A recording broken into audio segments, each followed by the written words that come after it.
오늘이 이제 마지막 시간입니다. 우리 집회가 참 짧은 집회입니다. 그래서 우리가 이제 때는 심히 가까운 때인데 우리가 이 시간을 참 아껴야 될 것 같아요. 그래서 우리 짧은 시간에 가능하면 엑기스를 모아서 정말 이 진리를 연구하고 있습니다. 그래서 정말 시간도 굉장히 타이트하게 짜서 조금은 힘드시지만 우리가 잘 이 말씀을 받아들이고 또 우리가 생명의 말씀으로 우리가 받는다면 이것이 오늘날 우리가 배우는 이 말씀이 마지막 때에 얼마나 큰 힘과 능력이 된다는 것을 경험할 때가 분명히 올 것입니다. 조금 인내하시고 우리 이 말씀을 경청하시고 또 마음을 새기시게 되길 바랍니다. 오늘 아침에 먼저 베드로후서 19장에 있는 말씀을 보겠습니다. 베드로후서 19장이 아니라 1장 19장을 또 우리에게 더 확실한 예언이 있어 어두운 데 비치는 등불과 같으니 날이 새어 샛별이 너희 마음에 떠오르기까지. 베드로후서 1장 19절입니다. 너희가 이것을 주의하는 것이 가하니라.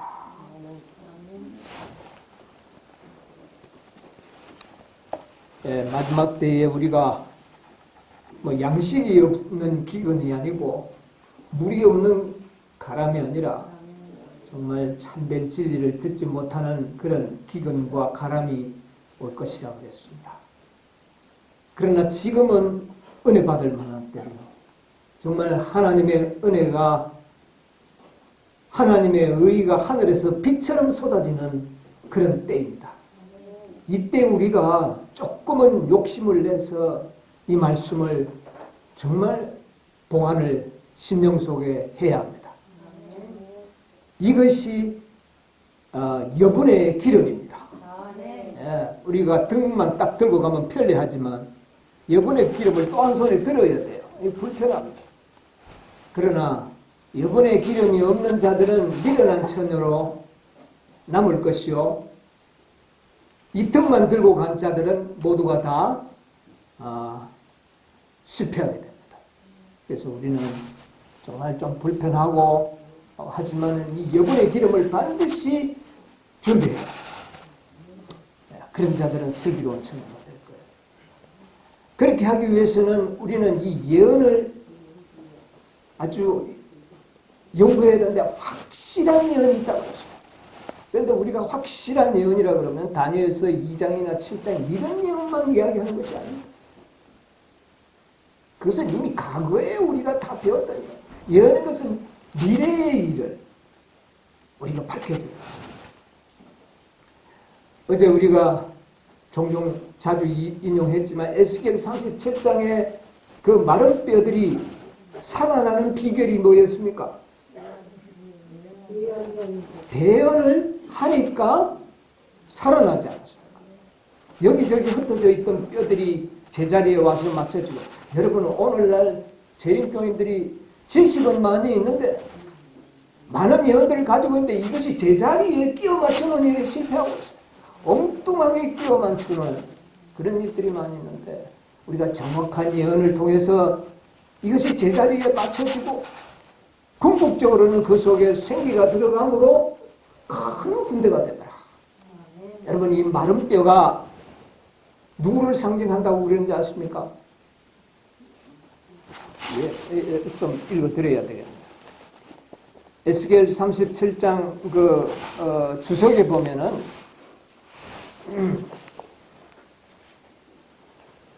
좀 제가 그 주석에 있는 말씀만 읽어드리겠습니다.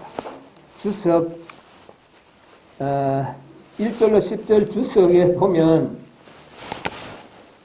사업에 관한 계시 가운데 보면 그 길어서 다 읽지 않습니다. 꽤 긴 글인데 그 뒤에 보면 이렇게 났어요. 그러나 마른 뼈에 대한 이 비유는 세상에도 적용될 뿐이지만 또 큰 빛으로 축복을 받고 있는 사람들에게도 적용된다. 어떤 자들에게 적용된다고요?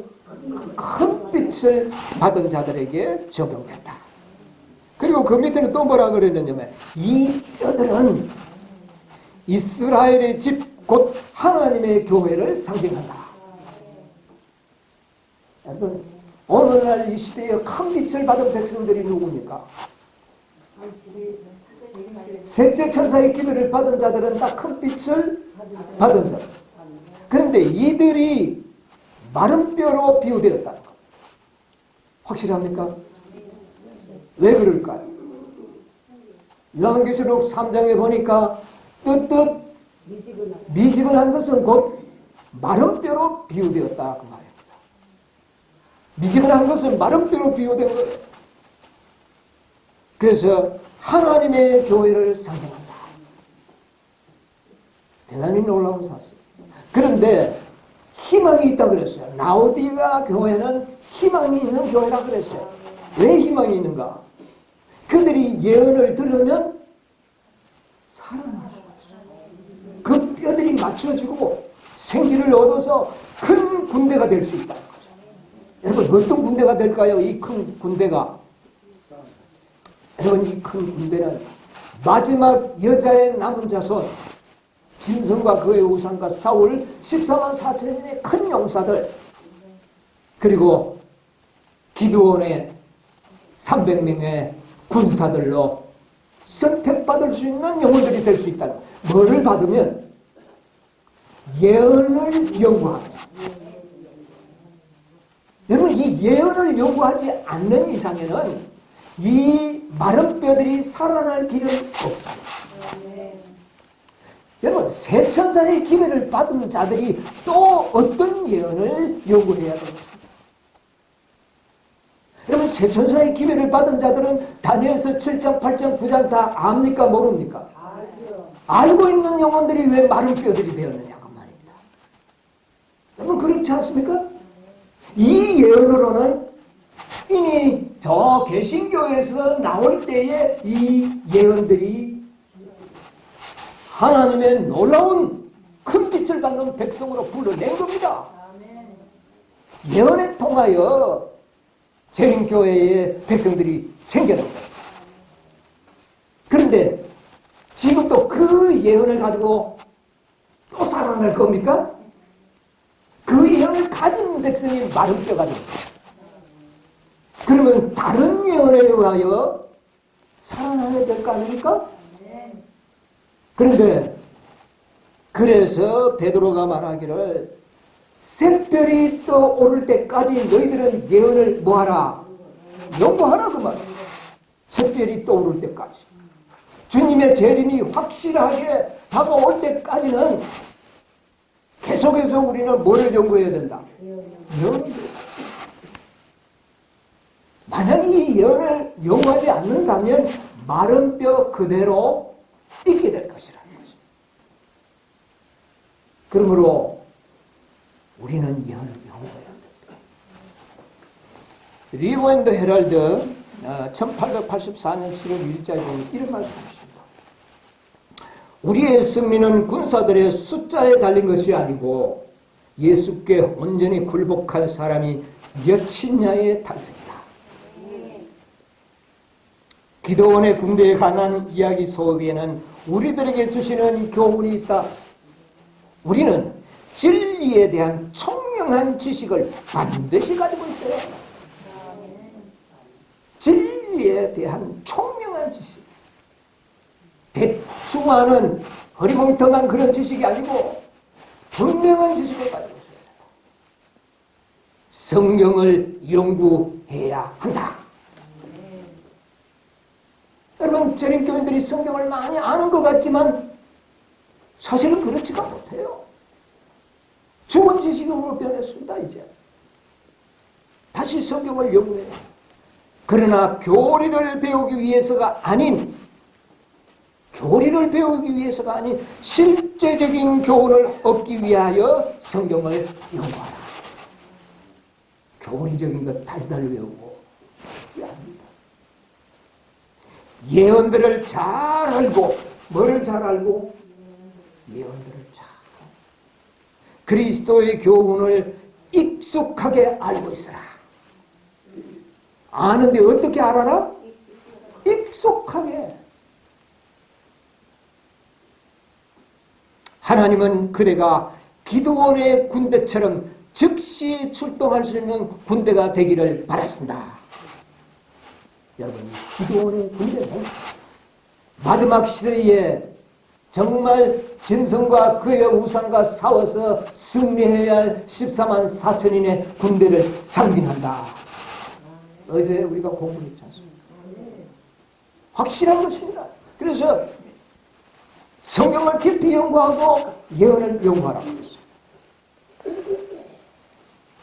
여러분, 성경을 자세히 읽으라고 이미 하나님께서 우리에게 이야기했어요. 이사야 28장에 있는 말씀 하나 보겠습니다. 이사야 28장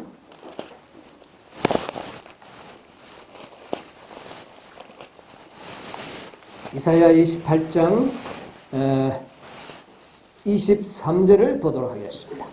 너희는 귀를 기울여 내 목소리를 들으라. 13절요. 28절. 예. 너희에게 말씀할 때 경계의 경계를 더하며 경계의 경계를 더하며 교훈의 교훈을 더하며 교훈의 교훈을 더하고 여기서도 조금 저기서도 조금 사 그들로 가다가 뒤로 넘어져 부러지며 걸리며 잡히게 하시리라. 예. 여호와께서 그들에게 말씀하시되 뭐를 더하라? 경계에 경계를 다하고 또 경계에 경분을 다하고 두 번 반복입니다. 교훈에 교훈을 다하고 교훈에 교훈을 다하고. 이게 무슨 말입니까? 아주 성경 말씀을 연구할 때에 조심조심하면서 깊이 확신하면서 연구하라는 당부의 말씀입니다. 교훈을 더하고 그 다음에 여기서도 조금 저기서도 조금 하사 그들로 걸려 넘어지게 하라. 왜? 연구하는데 아주 깊이 너는 연구를 해서 저들이 넘어지게 하라. 이게 무슨 말입니까? 여러분, 깊이 말씀을 연구하게 될 때에 어떤 자들은 그 말씀 때문에 넘어지게 됩니다. 그것이 하나님께서 그렇게 하라고 그랬어요. 여러분, 놀라운 일이죠. 깊이 진실로 연구하는 자들은 살아나지만 그렇지 않는 자들은 그 연구 때문에 어떻게 해요? 넘어지게 하라. 여러분, 기드온의 군사는 수요를 점점 증가시키는 군대가 아니라 군대를 점점 어떻게 해요? 줄여나가는 모습이라는 사실을 기억하시기 바랍니다. 어제도 제가 강조를 여러 번 했죠. 걸려서 넘어지도록 만들어서 그들을 돌려보내도록 하라는 겁니다. 최종적으로 남는 자들은 몇 명이라고요? 300명. 이들은 경계에 경계를 다하고 교훈에 교훈을 다하고 교훈에 교훈을 더한 이런 자들만 남고 그들은 다 나머지는 다 걸려 가다가 다 넘어지게 해서 돌아가도록 만들라고 여겼어요.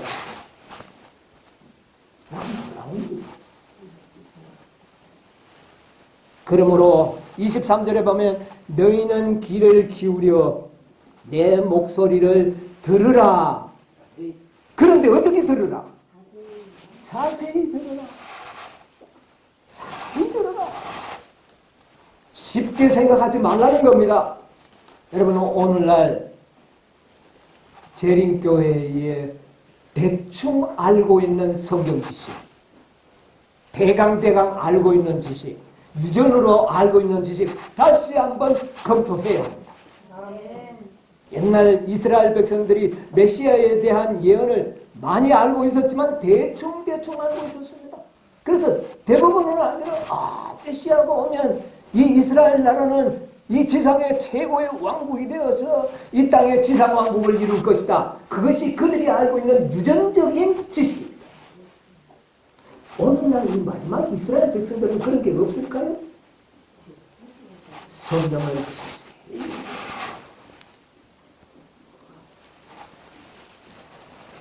그래서 우리는 또 이사야 34장 16절에는 자세히 읽어라. 성경을 자세히.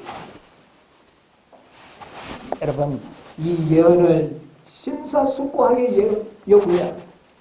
어제 저녁에도 우리 연구했는데 아직 우리 머리에 명쾌하게 이해가 좀 덜 되는 부분들이 여러분 있죠? 그거 연구하십시오. 뭐 될 때까지? 샛별이 떠오르는 힌트를 드립니다. 이 짧은 시간에 그것을 명쾌하게 다 풀어서 여러분에게 제시한다는 것은 시간이 태부적입니다. 그러므로 힌트를 드렸으니까 그 힌트를 가지고 여러분께서는 그 예언이 반짝 빛이 나서 우리의 마음속에 새로운 생명과 능력이 되도록 그렇게 만들어야 돼요. 여러분, 엘렌 G 화이트는 와그너와 존스가 전하는 그 넷째 천사의 기밀을 듣고 뭐라고 이야기했는지 아십니까? 내 심장의 모든 세포들이 어떻게 한다고? 아멘. 어떤 무리들은 뭐라 그랬어요? 그 믿음으로 말미암는 이 사람아 우리 다 옛날부터 다 알고 지금도 잘 알고 있네. 이렇게 빈정거리면서 듣고 있는 사람들이 있었는가 하면 엘렌 G 화이트는 어떻게 했어요? 너무나 그 기별을 듣고 감격한 나머지 내 심장의 세포가 아멘으로 해서 그 감격을 이기지 못하여 그렇게 표현을 한 겁니다. 여러분, 이런 깊은 빛이 샛별이 떠올라야 돼요. 여러분, 넷째 천사의 기별이 믿음으로 말미암는 의다. 그냥 믿음으로 말미암는 의는 저 에덴 때부터 전해진 기별입니다. 그런데 왜 엘렌 G 화이트는 그것을 듣고 심장의 세포가 아멘해서 그 감격을 이기지 못했을까요? 엘렌 G 화이트는 뭐라고 얘기했어요? 나는 이 기별을 내 남편과 나 이외에는 다른 어떤 사람의 입으로는 들어본 적이 없는 기별이었다. 그런데 자기는 깨닫고 있었다는 말입니까? 없었다는 말입니까? 자신과 남편은 알고 있었다는 겁니다. 그런데 다른 사람의 입으로 듣고 그 예언이 성취되는 것을 봤을 때 나는 감격해서 그냥 있을 수가 없어요. 여러분, 그것은 단순한 믿음에 말미암는 의가 아닌 예언이었다고 말입니다. 계시록 18장 천사의 시작을 알리는 기별이었습니다. 마지막 천사가 이 땅에 내려오는 놀라운 예언의 성취를 보았기 때문에 그 마음이 감격했던 겁니다. 넷째 천사를 발견했을 때 그런 말씀을 하셨어요. 여러분, 오늘 우리는 넷째 천사를 발견했습니다.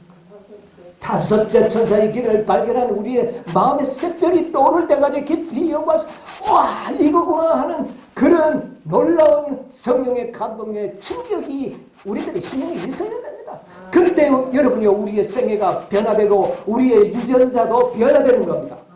유전자가 그냥 가만히 있어서 변화되는 게 아니에요. 말씀의 성령의 충격을 받을 때에 우리의 유전자가 변화될 수 있습니다. 우리의 정신이 바뀔 수가 있어요. 여기에 예언을 연구하되 뭐 그냥 이론과 교리적으로 연구하라고 그랬습니까? 아니에요. 다섯째 천사가 있다. 뭐 그거 어떤 숫자 세워라 하는 게 아닙니다.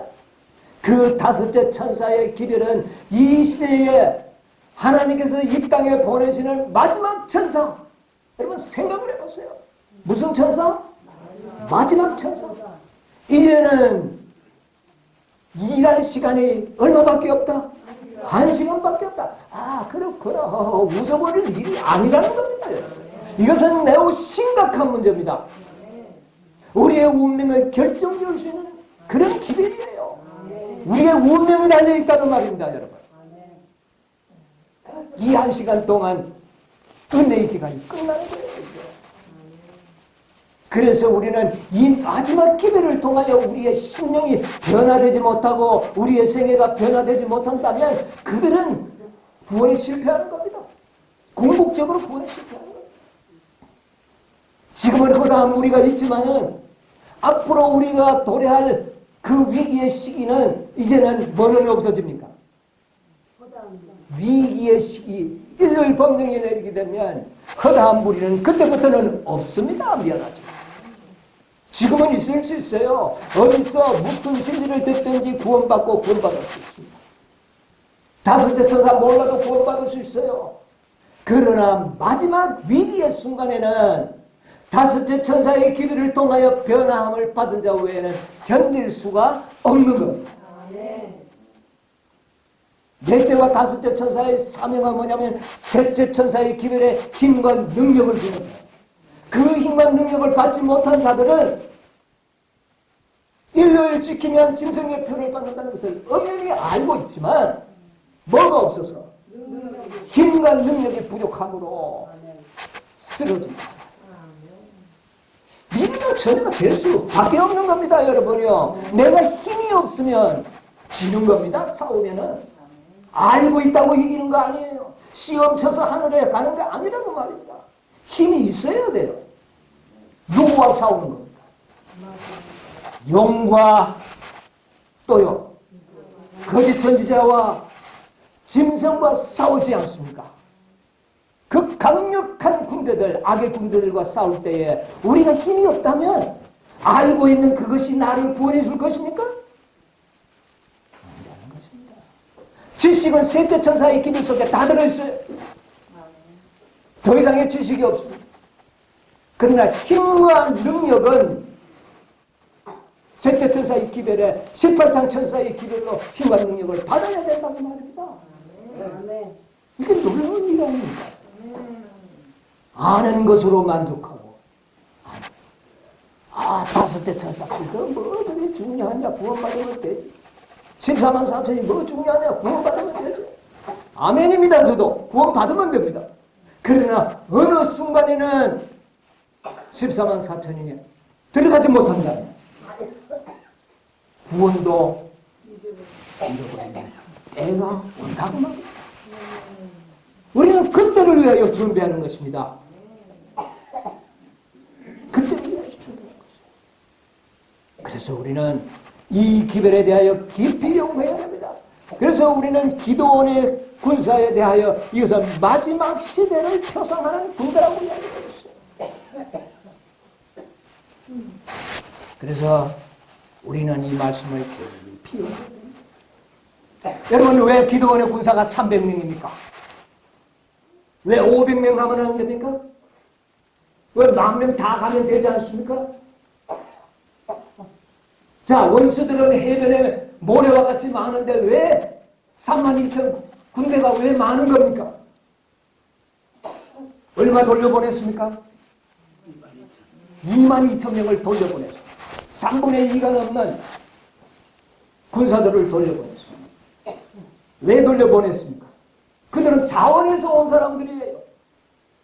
기드온이 나팔 부니까 그들이 자원에서 나는 저 원수들과 싸우겠다고 온 군사들을 두려운 자는 뭐하라? 돌아가라. 마지막 군대라 그랬어요. 여러분 마지막 군대는 나팔을 부음으로 인하여 소집된 군사들입니다. 첫째, 둘째, 셋째 천사의 나팔에 의하여 32,000명이 모였다고 말입니다. 어제 공부했죠? 그들이 바로 재림을 기다리는 재림 성도들을 이야기하는 거예요. 그런데 두려운 자는 어떻게 하라? 돌아가라. 그러니까 오기는 왔는데 보니까 적군의 수요가 너무 많으니까 마음에 어떻게 해요? 두렵고 전쟁이 두려워서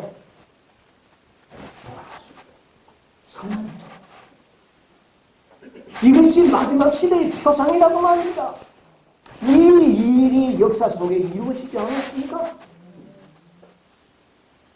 1888년에 하나님께서 이 군사가 너무 많다 돌려보내라. 여러분 32,000명이요. 1888년에서 1890년 그 사이에 몇 명이라고요? 아니요. 32,000명의 재림교회의 숫자가 셋째 천사의 기별을 받아들인 수요가 그때 32,000명이 됐어요. 1893년이 93년도가 33,000명이었고 92년도가 31,000명 됐어요. 그러니까 넷째 천사가 한창 와그너 전술을 통하여 전해진 그때가 바로 재림 백성들의 수요가 32,000명이에요. 그런데 돌아가라니까 돌아간 백성이 얼마나 됐다고요? 22,000명. 역사적으로 이루어졌어요. 1914년 2차 대전, 1차 대전 때 돌아간 자가 몇 명이었어요? 22,000명. 그래서 셋째 천사의 기별, 그 다음에 넷째 천사의 기별, 다섯 천사의 기별에 몇 명이 남았습니까? 300명. 세 번에 돌아가도록 만들었어요. 여러분, 다섯 천사가 뚜렷하게 여기에 나타납니다. 이 다섯째 천사의 기별에 의하여 300명이 모집합니다. 세 천사의 기별에 32,000명이 모였고, 넷째 천사의 기별에 10,000명이 모인 겁니다. 그 다음에 다섯째 천사의 기별에 300명. 저희 개신교회들은 마지막 여자와 남은 자손의 무리에 속하는 무리들이 아닙니다. 짐승과 사울 무리들이 아니잖아요. 짐승과 사울 무리들은 세 천사의 기별을 받아들인 자들이다. 그러니까 세 천사, 그 다음에 넷째 천사, 다섯째 천사. 맞지 않습니까? 세 번의 기별을 통하여 300명이 남도록 더 많이 불러모은 것이 아니라 많이 왔던 사람들 돌아가게 만드는 기별이 넷째요, 다섯째 천사. 놀라운 일입니다, 여러분요. 이게 하나님의 섭리라는 말입니다. 이 300명은 특수한 군대입니다. 특별한 목적을 위하여 선출받은 백성이었는데 그들이 누구와 싸울 것이라고요? 계시록 12장에 보니까 여자의 남은 자손들, 용과 짐승의 입과 거짓 선지자의 입을 가진 그 세 더러운 영들과 싸울 백성들이 300명이라고 말입니다. 확실하지 않습니까? 다섯째 천사가 분명히 나옵니다. 이런 가운데서 우리가 깊이 생각해야 되는 이들이 하는 모든 행동을 하는 것입니다. 우리 사사기 7장에 있는 말씀을 돌아가서 보도록 하겠습니다.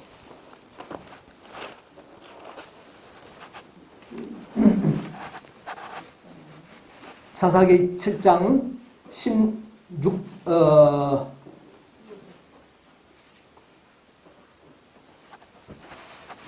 사사기 16장 12절부터 보겠습니다. 미디안 사람과, 자, 그러니까 이 미디안 사람은 바로 그 아브라함의 가장 가까운 이스라엘 백성들에게 가장 우호적이었던 백성들이 미디안 백성입니다. 그렇죠? 미디안은 오늘날의 개신교회들을 상징하는 민족이었습니다. 그 다음에 아말렉 사람과, 아말렉은 누구요?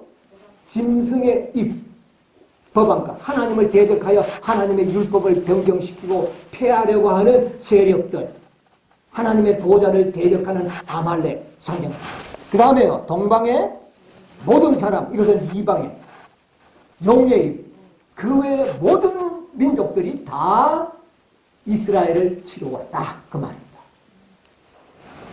그래서 그 수가 해변의 모래와 같은데, 자, 이제 300명이 남았습니다. 여러분, 정권은 바다 모래와 같습니다. 여러분, 기도원이 기간 찰까요, 안 찰까요? 아무리 기도원이 믿음이 있었지만 이거는 인간적인 눈으로는 마음의 두려움이 없을 수가 없었어요. 그러니까 하나님께서 뭐라 그랬냐면 기도원 보고 네가 그러면 한번 적진에 한번 들어가 봐라. 이 밤에 한번 적진에 가봐라. 가보니까 어떤 일이 일어났어요. 13절, 기도원이 그곳에 이른 적 어떤 사람이 그 동무에게 꿈을 말하여 이르기를 내가 한 꿈을 꾸었는데 꿈에 뭐가요? 보리떡 한 덩어리가 미디안 진영으로 굴러 들어와서 한 장막에 이르러 그것을 쳐서 무너뜨려 엎드려 고스톱이다. 여러분, 전쟁터가 있는데 꿈에 말입니다. 그 미디안 족속의 한 병사가 꿈을 꾸고 자기네들끼리 이야기하는 것을 여기 기록한 거예요. 근데 그걸 누가 듣습니까?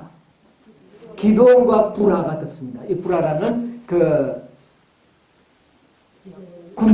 군사와 둘이가 내려갔거든요.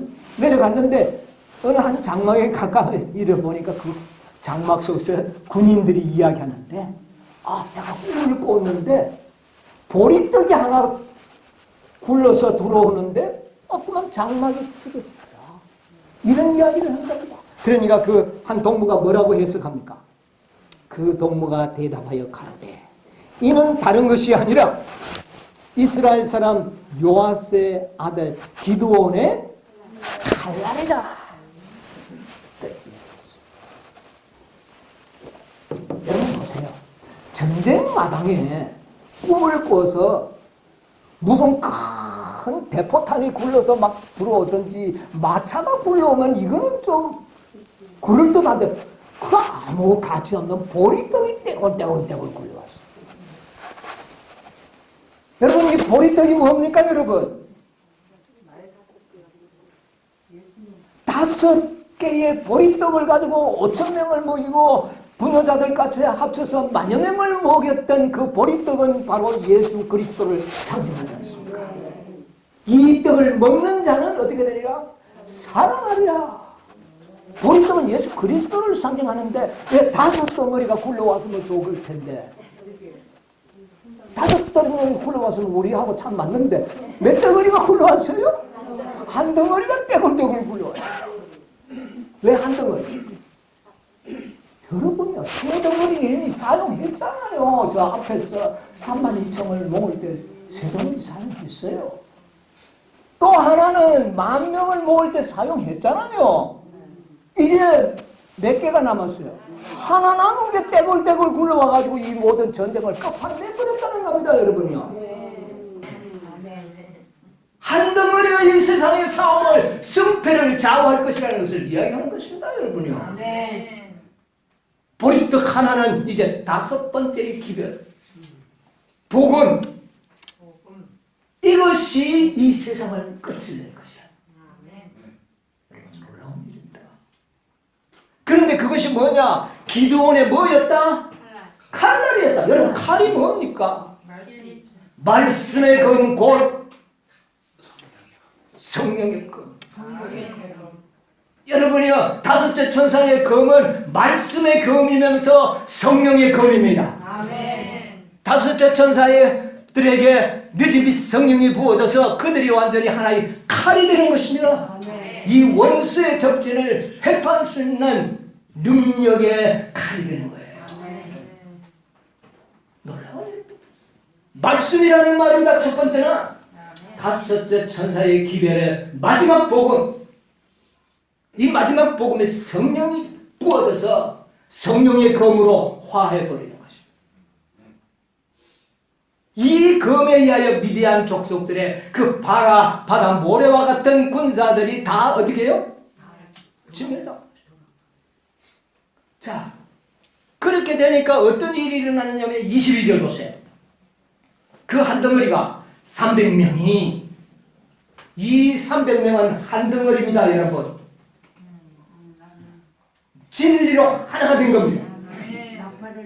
진리가 우리 선교단체의 이름이 뭡니까? 현대 진리 연합. 진리로 연합된 300명.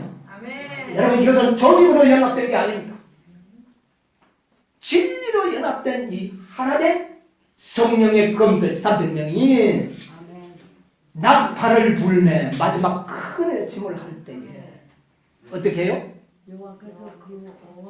여호와께서 그 온 적군을 동무끼리 어떻게 해요? 서로 죽이게 하더라. 칼날로 치게 하지.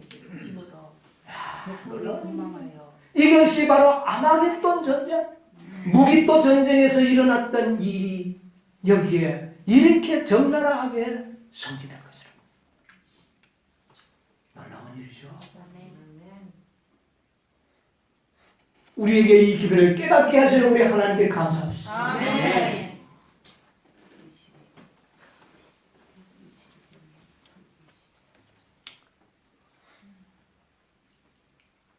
이것은 새 선악의 대쟁투의 마지막 장면을 이 기드온의 300명의 군사의 전쟁 속에서 고스란히 우리에게 보여준 것입니다.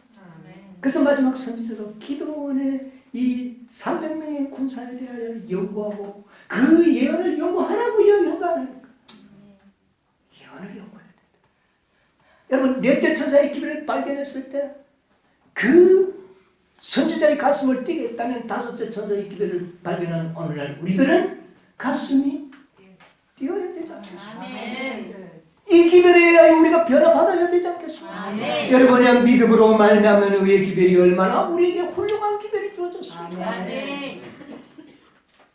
많은 사람들이 14만 4천이 되기 위해서는 흠과 점이 없는 품성을 가져야 된다고 그렇게 생각을 하고 그것이 나에게는 불가능하다. 어떻게 그렇게 될 수 있나? 나는 안 된다. 그거는 예수님 재림 오실 때 살아있는 어떤 사람들에게 적용하는 거지. 나는 허다한 분이 구원만 받아도 좋겠다. 그렇게 하면 여러분이요 모든 것은 믿음으로 말미암는 의입니다. 허다한 무리도 믿음으로 말미암아 구원받고 14만 4천이도 믿음으로 말미암아 구원받습니다. 경험이 다를 뿐입니다. 경험. 여러분이요 구원받는 것도 믿음으로 구원받습니다. 14만 4천인데 들어가는 것도 믿음으로 들어가는 것이에요. 믿음으로 들어가는 일에 있어서 어렵고 뭐 덜 어려운 것이 어디 있습니까? 어렵다면 하나님이 어려운 거죠. 우리는 뭐 하면 되는 것입니까? 믿으면 선물로 받는 것입니다. 구원도 선물이요 14만 4천인도 선물이라는 사실을 안다면 왜 이것을 우리가 믿지 않을 거냐고. 그래서 내 백성이 지식이 없으므로 어떻게 된다? 망한다는 이야기. 오늘날 재림교인들이 지식이 없어서 망하는 겁니다. 14만 4천인에 들어갈 수 있는데도 불구하고 들어가지 못하고 구원에 실패할 수도 있고. 이 말씀 내가 안 읽어들을 수가 없네. 또 읽어드려야 되나. 여러분 시대의 소망 762페이지에 있는 말씀을 제가 좀 읽고 또 말씀을 계속하겠습니다. 이것은 여러분이 너무나도 놀라운 일이기 때문에 이건 제가 말을 안 할 수가 없습니다.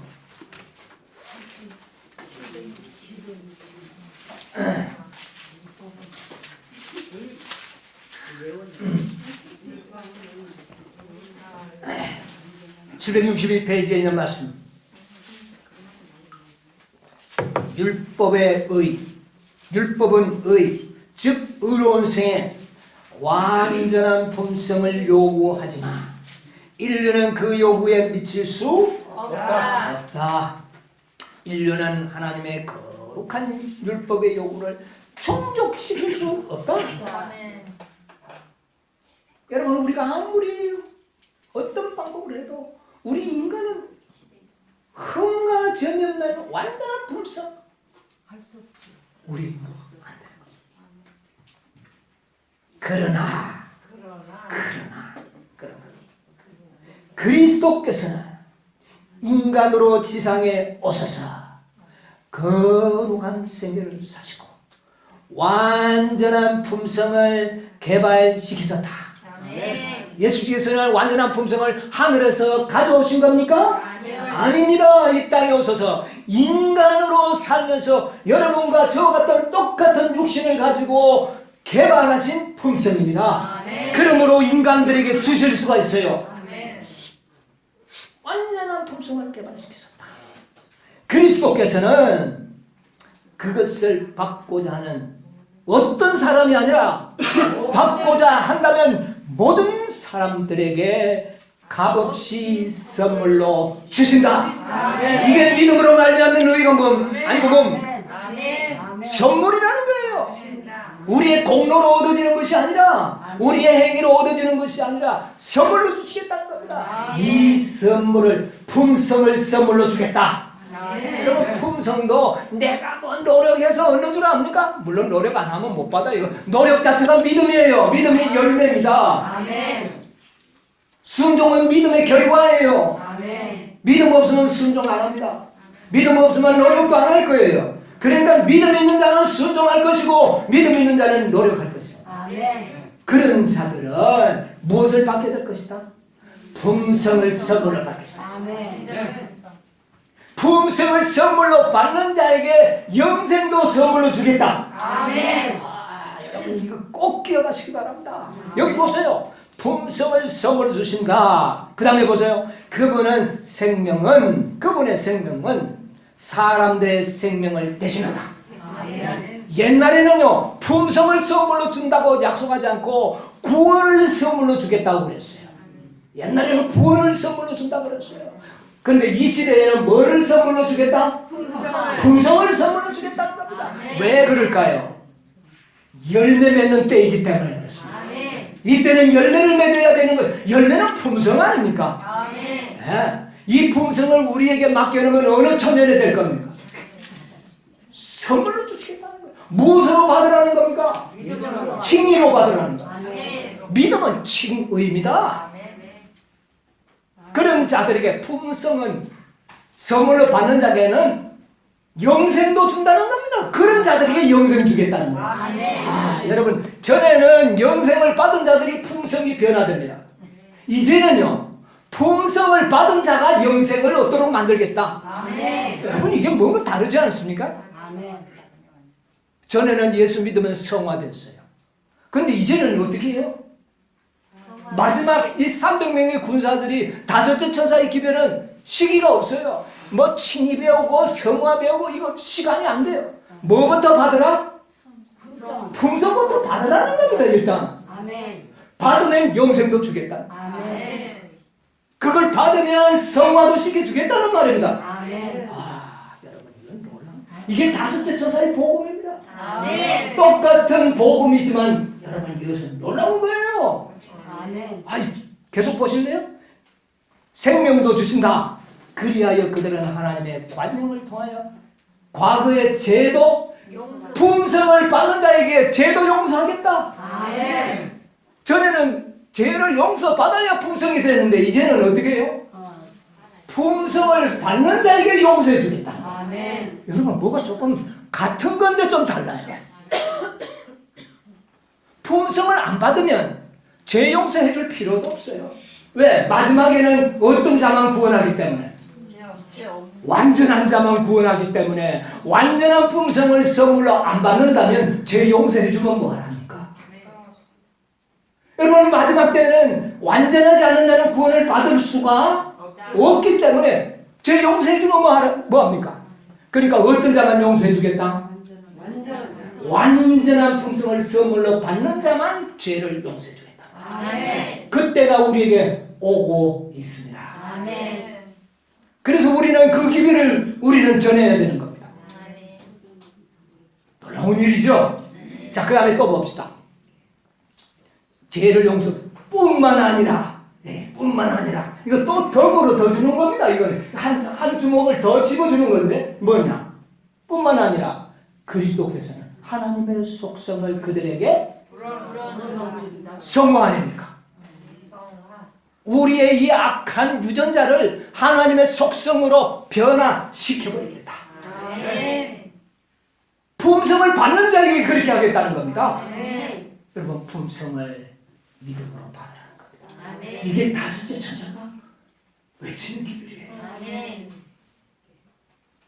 여러분, 이 기별을 받았는데 가슴이 세포가 뛰지 않을까요? 감사히 받아야 되겠어요? 안 받아야 되겠어요? 얼른 받아야 하는 것입니다. 천국은 침노하는 자의 것이 될 것입니다.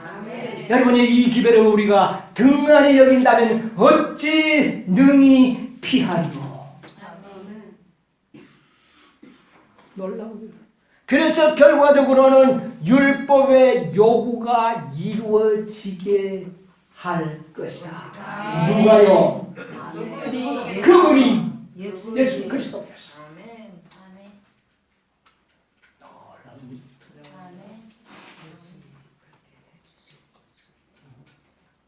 품성을 받으면 이런 것들을 다 덤으로 다 준다. 순서적으로 합니다. 예수 믿고 죄 용서 받고 성화되고 이래서 온전하게 되지 뭘로 품성을 하늘 감 따먹듯이 뚝 받느냐? 사람들이 이렇게 생각합니다. 그러나 여러분요, 지금 이 시대는 그게 아니고 먼저 급하니까 뭐부터 받으라? 여러분 급한 자들이 뭐부터 받아야 돼요? 성품의 변화돼. 풍성부터 받아야 돼요. 급하니까 주시겠다는 거예요. 정말로. 너무 감사. 이것이 이 시대가 전하는 복음. 아멘. 품성 안에 모든 것을 다 주시겠습니다. 아멘. 전에는 순서적으로 했는데 이제는 역순으로 나가는 겁니다. 역추적해서 역추적인 복음이에요. 아멘. 여러분이요 14만 4천인들이 뭐 열심히 하면 될 것 같아요? 아니에요. 흠과 점이 없는 품성은 예수님에게만 있는 품성이에요. 아멘. 인간이 만드는 품성, 우리 인간들이 만든 품성이 아니고 아멘. 예수라는 인간이 만든 품성. 아멘. 믿음으로 받아야 돼요. 아멘. 여러분이요 로얄 제리를 먹어야 왕벌이 된다는 거 아시죠? 아멘. 꿀을 먹어가지고는 뭐밖에 안 된다? 일벌. 일벌밖에 안 되는 겁니다. 어떤 음식을 먹느냐에 따라서 우리의 운명은 결정되는 겁니다. 아멘. 여러분 14만 4천인들은 다 왕벌입니다. 일벌들이 아니에요. 로얄 제리를 먹어야 되는 겁니다. 많은 사람들은 꿀을 먹고 그냥 구원만 받으려고 그래요. 예, 일벌도 있어야지요. 일벌은 뭐 수요가 많으면 많을수록 허다한 무리는 많으면 많을수록 좋습니다. 이런 제한이 없습니다. 그러나 왕벌은 숫자가 있어요. 근데 왕벌들은 뭐를 먹어야 된다? 로얄 제리를 먹어야 된다. 로얄 제리는 아무데나 있는 게 아닙니다. 지금 많은 교회에서 로얄 제리를 먹이고 있습니까? 로얄 제리를 몇 번 먹어야 될까요?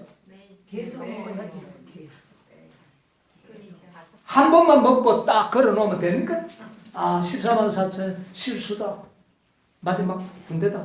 아 난 알아. 한 번만 먹으면 됩니까? 아니에요.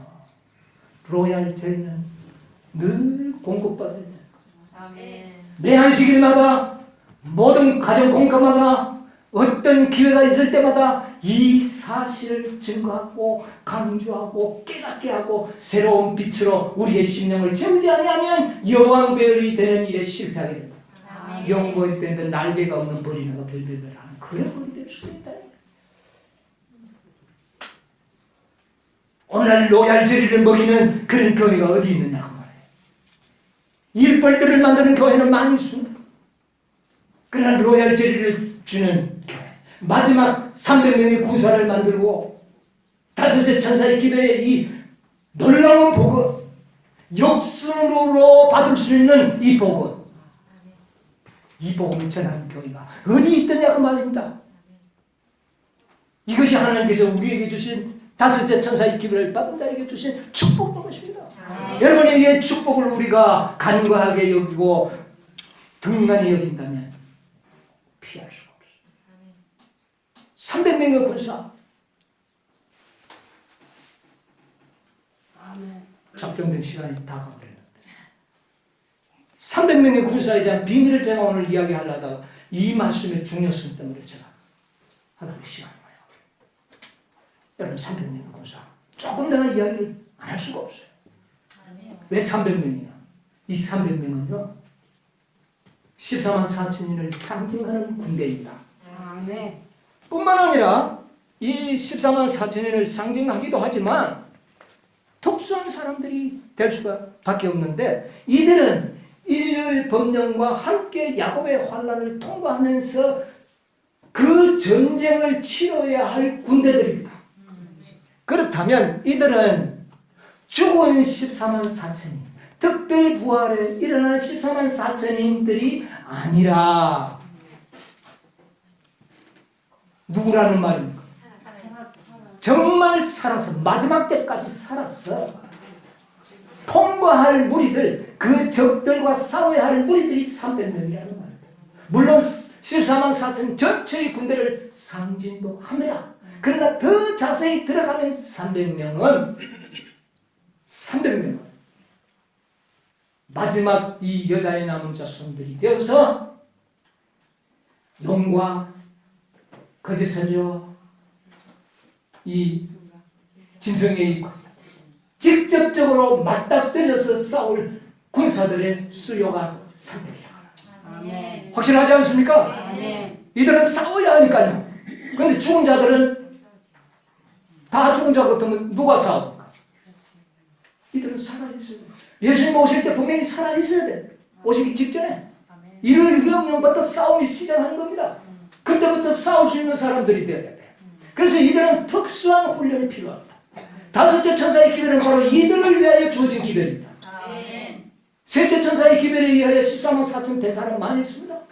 많이 있어요. 넷째 천사의 기별을 통하여 14만 4천이 된 사람 많이 있어요. 그러나 그들은 노새로 인하여 잠들었습니다. 그러나 이 300명은 다섯째 천사의 기별에 의하여 살아서 그 전쟁을 몸소 첫부터 끝까지 경험해야 할 사람들의 수요가 300명. 확실합니까? 아멘. 여러분, 저기 이 14만 4천인들은 12지파에서 나옵니다. 그렇죠? 여러분 시간 좀 지체되더라도 조금 용서하십시오. 아멘. 12지파에서 나오는데 신약 시대에 들어오면 12지파가 뭐로 전환이 됩니까? 12지파는 뭐로 전환이 돼요? 12제자로 전환이 됩니다. 12제자. 12지파 12제자는 같은 맥락입니다. 다만 구약시대와 시대로 달라진 거예요. 야, 그래서 그것이 어디 나오느냐 하면은 자, 한번 보도록 하겠습니다. 요한계시록 21장에 있는 말씀. 요한계시록 21장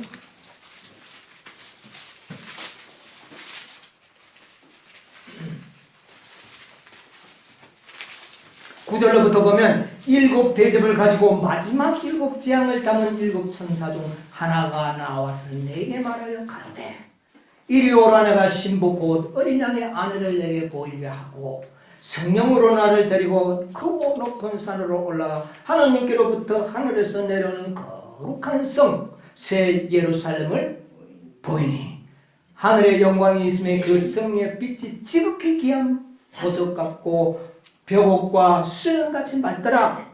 크고 높은 성곽이 있고 12문이 있는데 문에는 12 천사가 있고 그 문들 위에 이름이 있었으니 이스라엘 지파의 몇 지파? 12지파의 이름이 있더라.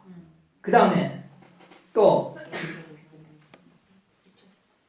동편에 세문, 북편에 세문, 남편에 세문, 서편에 세문이니 그 성의 성곽은 12 기초석이요 그 위에는 또 어린 양의 뭐가? 11사도의 12 이름이 있다. 그러니까 12지파와 12사도는 똑같은 거예요. 무엇을 의미하느냐? 12지파에서 14만 4천인이 나왔잖아요. 그렇죠? 그러면 12사도에 의하여 뭐가 생긴다는 말입니까? 14만 4천이 생긴다. 똑같은 맥락을 그렇게 이어주는 겁니다. 그래서 12지파의 이름이 새겨졌는 자리에 또 12사도의 이름이 같이 새겨졌는데 그것은 그 두 12지파와 12사도는 같은 의미를 갖고 있다는 것. 같은 목적을 갖고 있다는 겁니다. 어떤 목적이냐? 12지파에서 14만 4천인이 계수되었던 것처럼 12사도에 의하여 14만 4천이 나고 있어.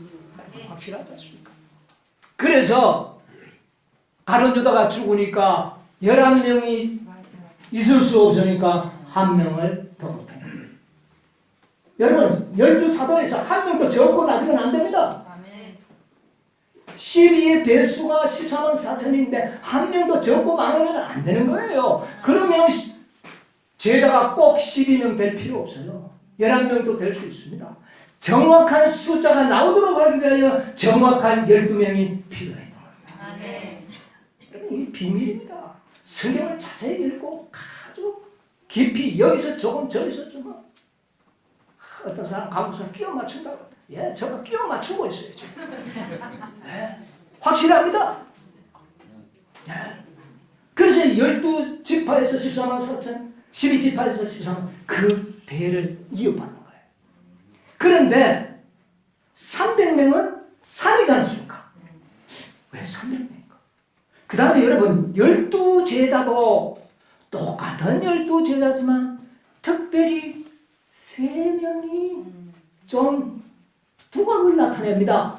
여러분 이상하게 생각하지 않았습니까? 성경 읽으면서 저는 예수님께서 이상하게 왜 베드로, 요한, 야고보만 편애했는가? 맞아요. 저는 그거.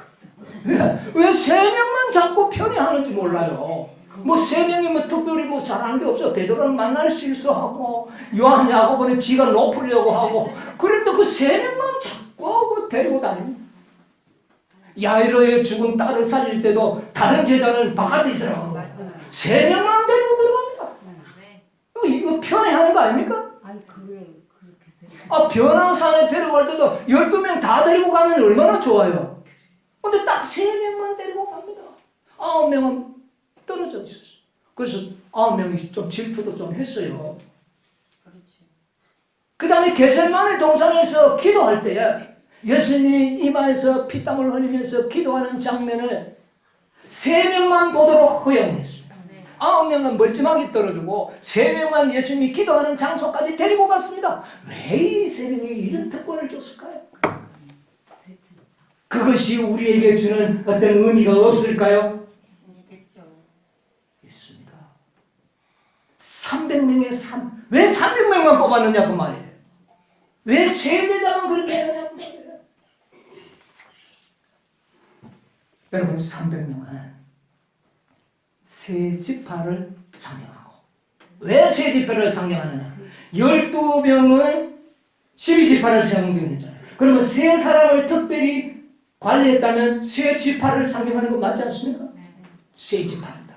근데 이 300명은 세 지파 12명의 세 사람은 세 지파를 상징하는 거예요. 그러면 이 세 지파로 하여금 특별 관리를 했는데 왜 특별 관리를 했느냐? 이들이야말로 여자의 남은 자손들의 최후의 생존자들로서 누구와 싸울? 용과 진성과 거짓 선지자와 싸울 처음부터 끝까지 싸울 살아있는 13만 4천인을 상징하는 겁니다. 9명은요 잠들어 있는 14만 4천. 그러니까 이 살아 있어서 예수님을 재림할 지파의 수가 세 지파라는 겁니다, 여러분. 그들은 자금 이후로 죽은 자들은 복이 또 나있잖아요. 이 세 사람은 세 지파는 세 제자와 세 지파는 복이 없어서 일요일 명령 시작에서부터 저 7째 재앙 끝까지를 어떻게 해야 됩니까?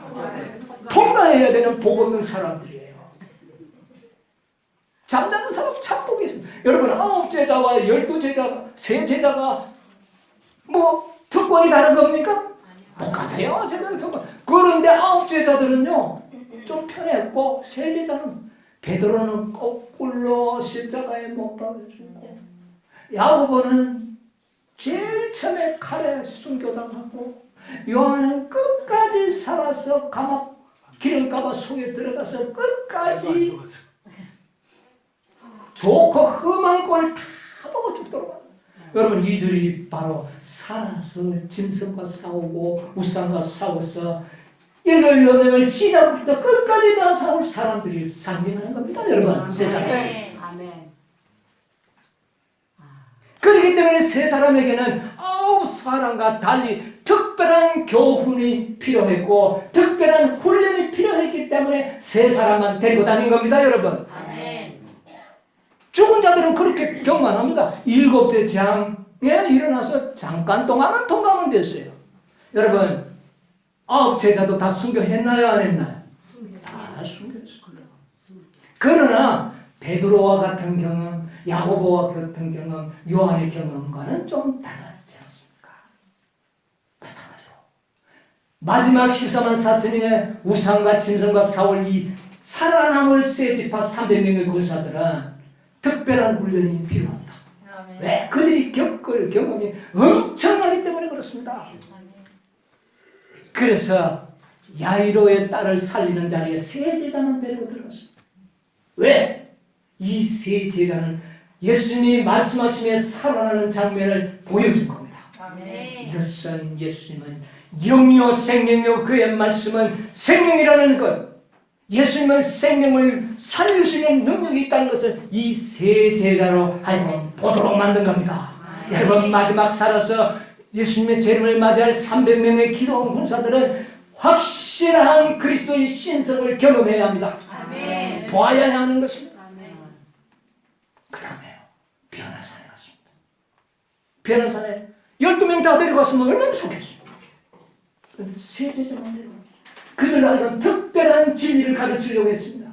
너희들은 바로 모세와 같은 경험을 해야 되고, 너희들은 마치 엘리야와 같은 경험을 해야 할 사람들이다. 너희들은 14만 4천인의 특별한 일을 위하여 택함을 받은 자들이라는 것을 그들에게 가르쳐 주는 것이 아니라 우리들에게 가르쳐 주기 위하여 그렇게 한 겁니다. 변화산에서 누구를 보았습니까? 예수님의 신성도 보았지만 모세와 엘리야. 모세와 엘리야는 누구를 상징하는 인물입니까?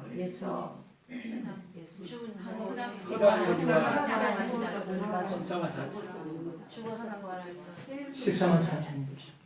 여러분, 모세는 허다한 무리도 상징하지만 특별 부활에 일어날 무리도 상징합니다. 왜냐하면 모세의 부활 자체가 특별 부활입니다.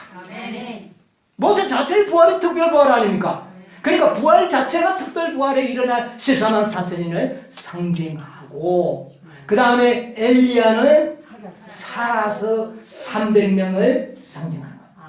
여러분, 모세도 사형 선고를 받았습니까? 안 받았습니까? 받았죠. 바로 왕을 통해서. 14만 4천인들은 다 사형 선고를 받습니다. 그래요, 안 그래요? 특별 부활에 일어나는 자들도 나중에 사형 선고 받는 백성입니다. 그러나 특별히 살아있는 세 지파 300명은 사형 선고를 받고 마치 엘리야처럼 위기 일반의 순간에서 광야로 도망하는 자들을 표상한다 그 말입니다. 너희들은 이런 경험을 해야 할 사람들이라는 것을 우리들에게 가르치기 위해서 세 제자만 데리고 들어가서 그것을 보게 했던 겁니다. 아멘. 우리는 14만 4천인에 대한 확실한 예언을 깨달아야 되겠습니까? 몰라야 되겠습니까? 알아야 됩니다. 그 다음에 세 제자를 특별히 게셋마네 동산에 데리고 가서 예수님의 이마에서 피가 흐르는 고민, 그것을 보게 했습니다. 그런데 그들은 굴굴 짰어요. 그들은 뭐 안 봐도 됐어요. 그들도 봤으면 실수 안 했어요. 그런데 뭐 했습니까? 사버렸기 때문에 나중에 베드로가 실패했어요. 여러분, 우리는 장난은 자가 아닙니다. 깨어있어요. 무엇을 보여주는 겁니까? 너희들은 앞으로 중보자가 없는 야곱의 환난을 통할 자들이라는 것을 거기서 보여준 겁니다. 아멘. 예수님께서 할만하시거든 이 자를 나에게서 얼마나 고민하고 얼마나 간절히 부르짖었던지 이마에 땀방울에 피가 배어나왔어요. 그 모습을 누가 봐야 했습니까? 300명은 이런 경험을 하게 될 것이라고 하는 사실을 분명히 깨닫도록 하기 위하여 세 제자만 됐거든요. 아멘. 이 제자는 바로 보리떡 하나를 통하여 그런 믿음을, 그런 예언을 연구하게 된다. 아멘. 여러분, 성소제도에 보면 옛날에 성소의 주변에서 양사면에 백성들이 진을 쳤는데 가장 가까이 어느 지파가 쳤습니까? 레위 지파가 동서남북에 진을 쳤습니다. 이들을 통하여 이스라엘 백성들에게 뭐가 미치지 않도록? 재앙이 가지 않도록 했습니다. 그 설명을 지금 할 시간으로. 왜 재앙이? 이 레위 지파가 이스라엘의 재앙을 막아주는 지파들. 아멘. 세 지파. 그런데 동편에는 어느 지파가 진을 쳤습니까? 동쪽에 모세와 아를 유다 지파. 그 다음에 이사갈. 그 다음에 내가 갑자기 생각나는데 여러분 기억납니까? 스불론. 예, 스불론. 세 지파가 지어졌어요. 여러분 보세요. 다 같이 성소 주변에 진을 쳤지만 가장 중요한 방향이 어느 방향입니까? 동쪽입니다. 동쪽이 가장 중요한 그 방향에 유다 지파의 진기 아래 세 지파가 진을 쳤는데 그들이 300명의 군사들입니다. 아멘. 이들은 예수님이 동편으로 오는 것을 보아야 할, 지켜야 할 그런 백성들로 부름을 받은 지파들이라고 말했다. 네. 특별히 유다 지파, 그 다음에 이사갈, 스불론, 이들은 살아서 예수님의 재림을 진짜 그대로 처음부터 끝까지 다 통과할 지파다. 그런데 그 지파가 300명, 3으로 나타냈다고 말이에요. 세 제자로 나타냈고 3으로 나타냈다고 말이에요. 여러분 이해하시겠습니까? 이 비밀도 이야기해야 될는지 모르겠어요. 여러분 이해하실는지 혹시 이건 좀 너무하지 않느냐 그렇게 생각할까 봐 내가 이야기하기가 좀 망설여지는데 여러분 14만 4천인의 수요가 확실하냐면 14만 4천인의 수요가 확실하냐면 세 지파의 숫자도 확실합니다. 아멘. 1만 2천, 1만 2천, 1만 2천 몇 명? 3만 6천 명 세 지파의 숫자입니다. 구원자 이들이 예수님의 살아서 모든 환난을 통과할 수요 특수한 훈련을 받고 특별한 복음을 받은 다섯째 천사의 복음을 받은 특별한 군사로 3만 6천 명이 선출된 것입니다. 14만 4천인의 수요가 실수라면 이들도 역시 여러분 좀 받아들이기가 어려울는지 몰라요. 그러나 저는 확신합니다. 나는 이 비밀을 말할까 제가 굉장히 주저하다가 지금 풀어나왔습니다. 다른 사람에게 전하지 마십시오. 이해 못합니다. 절대로 이해 못합니다. 네, 절대로 이야기하지 마십시오. 여러분만 비밀로 글자 그대로 비밀로 가져가시고 아멘. 여러분이 300명 군사는 그런 운명을 받았다.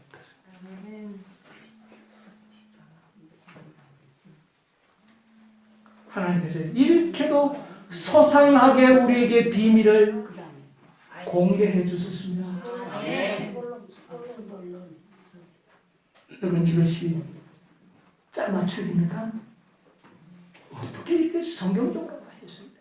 그래서 이미 성소 주변에 세 지파의 이름을 다 아주 정확하게 그렇게 진을 치도록 그것을 다 보여줄 겁니다.